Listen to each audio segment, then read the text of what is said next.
সরস্বত্যৈ নমো নিত্যং ভদ্রকাল্যৈ নমো নমঃ।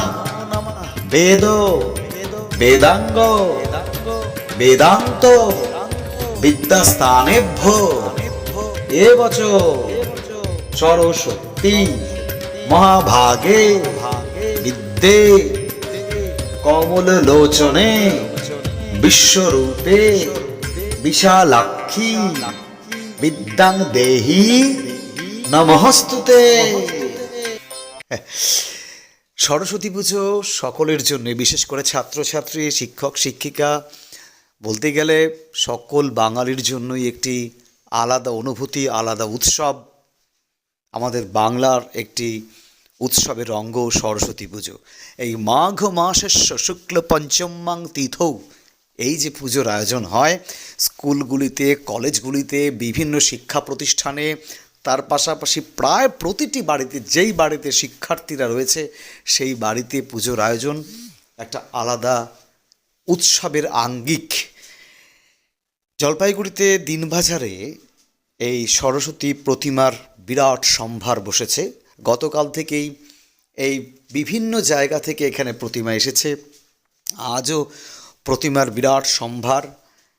গতকাল আজ এই প্রতিমা বিক্রি চলছে। প্রতিমার দাম মোটামুটি রিজনেবল, কোনো কোনো প্রতিমার দাম একটু বেশি বলে মনে হলো। তবে যেভাবে দ্রব্যমূল্য বাড়ছে আর মৃৎশিল্পীদের যা দুরবস্থা, বিশেষ করে তারা কোনো রকম সহযোগিতা না পেয়ে আলটিমেটলি তাদের রুজি রোজগারটা কতটুকু তারা টিকিয়ে রাখতে পারবেন সে বিষয়ে সন্দিগ্ধ বলে জানালেন অনেক মৃৎশিল্পী। স্বাভাবিক, যেভাবে জীবনযাত্রা, দিন দুনিয়া, মানুষের রুচি সব বদলে যাচ্ছে, কাজে মৃৎশিল্পকে টিকিয়ে রাখাটা কিন্তু একটা বড় চ্যালেঞ্জ হয়ে দাঁড়িয়েছে। সেক্ষেত্রে মৃৎশিল্পীরা তাদের যে সৃষ্টি বা সৃজনশীলতা নিয়ে হাজির হয় এই সরস্বতী পুজো বা লক্ষ্মী পুজো বা গণেশ পুজো এই সময় দিনবাজারের যেখানে প্রতিমা বিক্রি হয়, যারা জানেন সেই দিকটাতে। এবার এই প্রতিমাগুলির মধ্যে যেটা দেখা যাচ্ছে যে ডাইস, মানে যেটা ছাঁচে ফেলা প্রতিমা, তারই সংখ্যাটা বেশি কিন্তু।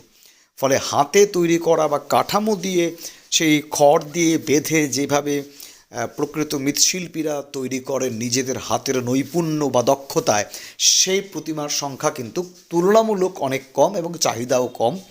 আলটিমেটলি সেই প্রতিমাগুলোর দাম একটু বেশিও স্বাভাবিক, কারণ যে পরিমাণ উপকরণ তাতে লাগে এবং শিল্পী সত্তার যা একটা কি বলবো, সাম্মানিক বলবো, এটাকে আমি মজুরি বলবো না, শিল্পীদের সাম্মানিক হয়। তো সেই ক্ষেত্রে প্রতিমার দাম একটু বেশি হলেও ন্যায্য বলেই মনে হলো। আর এই যেগুলো ছাঁচে তৈরি করা বা এই ডাইসে তৈরি করা প্রতিমা দেখতে পাচ্ছেন, সেই প্রতিমাগুলো কিন্তু দাম গতবারের মতনই অ্যাভারেজ রয়ে গেছে আর কি।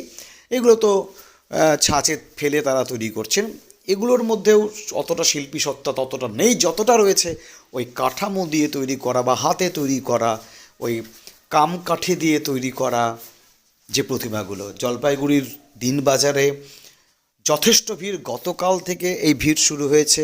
বিভিন্ন স্কুল, কলেজ, বাড়ি, যেখানে যেখানে পুজোর আয়োজন সরস্বতী পুজোর হচ্ছে, সেই বাড়ির লোকেরা, স্কুলের টিচার্সরা, স্টুডেন্টসরা সবাই বাজারে এসেছে। তারা প্রতিমা বাছাই করছে, দেখছে। পুজোর যে অন্যান্য উপকরণ, ফল সামগ্রী বা অন্যান্য জিনিসের দাম অ্যাভারেজ, খুব বেশি নেই। অবাক হয়ে গেলাম খালি একটা জিনিস দেখে, সেটা হচ্ছে একটা পলাশ ফুলের দাম চাইলো 100 টাকা। ঠিকই শুনছেন, একটা পলাশ ফুল, মানে যে ফুলটা ফুটে আছে। পলাশ ফুল বলতে যেটাকে বুঝি আমরা, কালো কালো কুড়িগুলো নয়, ওগুলোর দাম 20 টাকা বা 10 টাকা ভাগা ওরকম রয়ে গেছে। কিন্তু একটা ফুটন্ত পলাশ ফুলের দাম চাইলো 100 টাকা।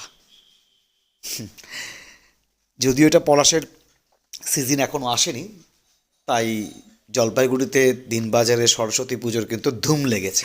তাই শেষে এটা বলতেই হয়, জয় জয় দেবী চরাচর সারে, কিছু যুগ শোভিত মুক্তাহারে, বীণা রঞ্জিত পুস্তক হস্তে, ভগবতী ভারতী দেবী নমস্তুতে।